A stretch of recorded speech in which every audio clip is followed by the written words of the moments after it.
এই মুহূর্তে দেখতে পাচ্ছেন আপনারা ফুরফুরা আইএসএফ 2026 বিধানসভা ভোট বাংলার জনগণ সাধারণ মানুষ কাকে চাইছে। যেহেতু আপনারা জানেন বামফ্রন্ট সিপিএম 34 বছর বাংলা রাজত্ব করেছে, তারপরে বাংলার মানুষ একটা নতুন রূপ দেখতে চেয়েছিল, পরিবর্তন চেয়েছিল।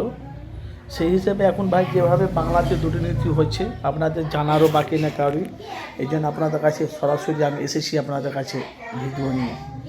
ভাই যেভাবে এই যে আইএসএফের চেয়ারম্যান নওশাদ সিদ্দিকী আপনারা জানেন যে মানুষের হয়ে কাজ করছে, মানুষের পাশে দাঁড়িয়েছে। উনি একটা এমএলএ বিধায়ক, একদিকে মমতার উন্নয়ন, যেহেতু একদিকে মমতার উন্নয়ন, বাংলার মানুষ তারা মমতাকে চাইছে, আবার নওশাদকে চাইছে। মেন হলো ভাইজান বিস্ফোরক মন্তব্য ইব্রাহিম সিদ্দিকী, তার সাথে তহা সিদ্দিকী বিস্ফোরক মন্তব্য। এরা চাইছে দুর্নীতি যারা করে তাদেরকে 2026-এ তাদেরকে প্রার্থী দিলে হবে না। যারা মানুষের হয়ে পাশে দাঁড়াবে, যারা মানুষের হয়ে কাজ, ওই সব মানুষকে প্রার্থী দিতে হবে, যারা মানুষের জন্য সেবা করতে হয়। একেবারে বিস্ফোরক মন্তব্য তহা সিদ্দিকী চাচা যান। তার সাথে সাথে তবে মমতা সিট পাবে, না হলে সিটে